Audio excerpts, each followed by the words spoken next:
第一次試內地版嘅 M 記，本身諗住單點啊喺度，跟住咧發覺用券真係平好多啊，而且有5件咯。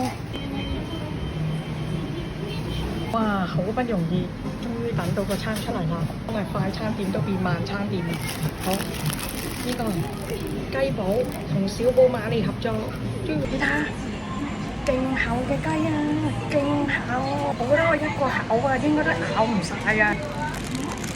就係肯記嘅脆辣雞腿包，又或者老闆嘅脆辣雞腿包咋，味道真係完全冇差別。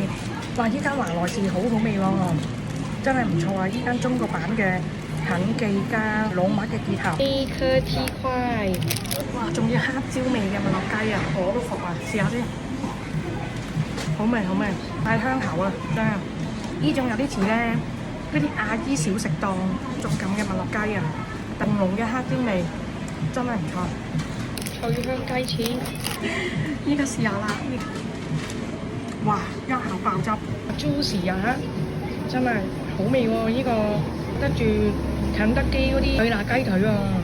啜下個可樂，睇下咩味先。唔知佢係用百事定係可口可樂咧？雖然我分唔清百事同可口可樂，但係個人好似飲過咧，覺得可口可樂係好味過百事嘅。